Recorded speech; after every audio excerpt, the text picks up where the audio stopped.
Hello there. A court has sentenced 2 members of the far-right Proud Boys militia to long prison terms for storming the US Capitol building in January 2021. Joseph Biggs, you can see him there, a former leader of the Proud Boys, was given 17 years, one of the longest sentences among the hundreds convicted for the Capitol attack. Prosecutors say Biggs was a key figure in the organised attempts to forcibly overturn Joe Biden's 2020 election victory. Another leader, Zachary Rell, was given 15 years. Here's our correspondent, Peter Bowes. These are some of the longest sentences imposed on anyone tried and convicted for their involvement in the January the 6th attacks. And in the case of Joe Biggs, he was seen as one of the leaders in the crowd who encouraged people to move into the Capitol building the very moment that the then Vice President Mike Pence was certifying the result of the 2020 election. And we now know that, of course, Donald Trump had spoken to that crowd earlier in the day. He had strongly discouraged Mike Pence from certifying the election and encouraged the crowd to move to the Capitol building. We know that there have been scores and scores of trials. There are more people to be sentenced, and some cases are still ongoing. But in the case of Joe Biggs and Zachary Rell, they have now been sentenced. Both men appeared in court before their sentencing and expressed remorse in the strongest terms. Joe Biggs, described as one of the instigators of what happened, said that he had been seduced by the crowd, that he said he just moved forward. He said, "My curiosity got the better of me. I'm not a terrorist. I don't have hate in my heart."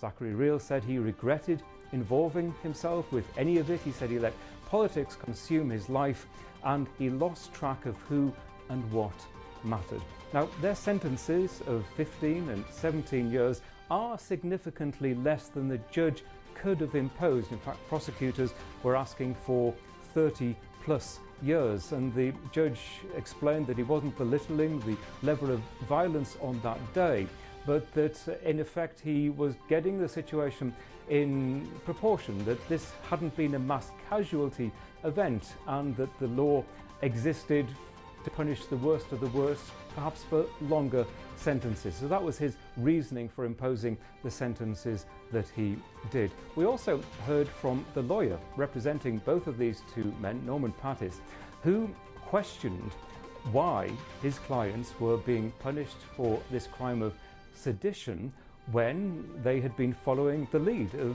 Donald Trump, and in effect suggesting that Donald Trump should also be charged in the same way. But he said he hadn't been by the special prosecutor. In fact, he said it was the very same crime that Mr. Trump had arguably encouraged others to commit.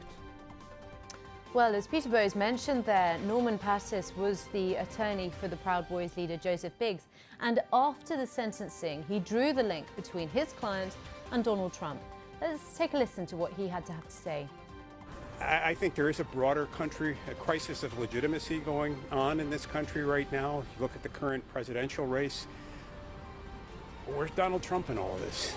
He stood on the ellipse, basically told people, 74 million of his followers, the election's stolen, go to the Capitol, fight like hell or you won't have a country anymore. Some people listened to him. Were they supposed to know that he was full of hot air? And was he full of hot air? I look forward to his trials. I look forward to seeing him testify someday. You know, if your president tells you your country's been stolen, the country that people fought and died for, people are trying to take your vote from you, how are you supposed to react to that? And these people reacted violently and to their detriment. Adam Klasfeld is the senior legal correspondent for The Messenger. He was in the courthouse for the hearing and told us more about the sentencing.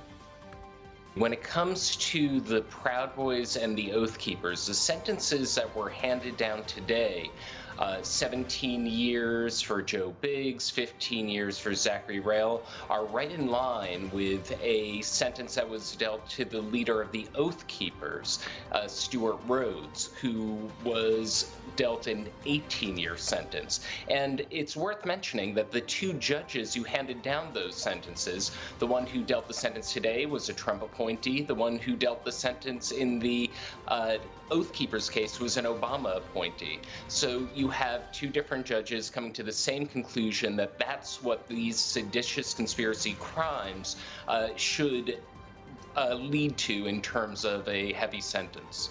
Well, you mentioned it there, conspiracy and sedition. We should point out, shouldn't we, that Donald Trump is facing charges of conspiracy, which are different. So, to what extent can this case shed light on the federal case being brought against Donald Trump?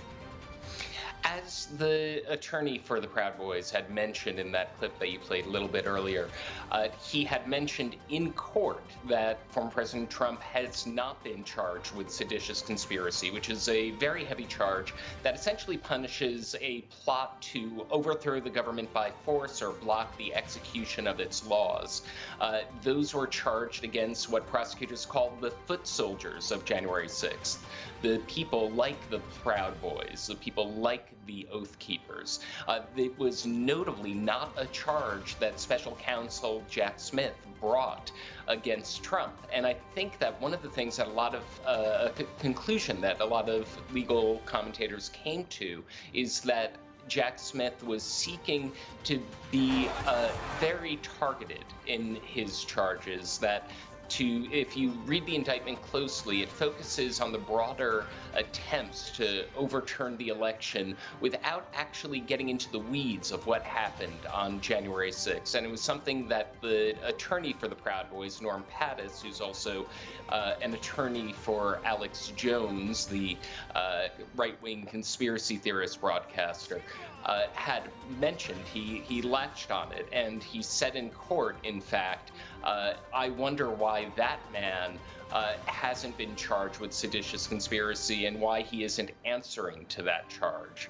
And it's very clear from Jack Smith's indictment right now, the four charges are very targeted. It's obstruction of an official proceeding, conspiracy to obstruct an official proceeding, conspiracy to defraud the United States, and a civil rights law from the Reconstruction era.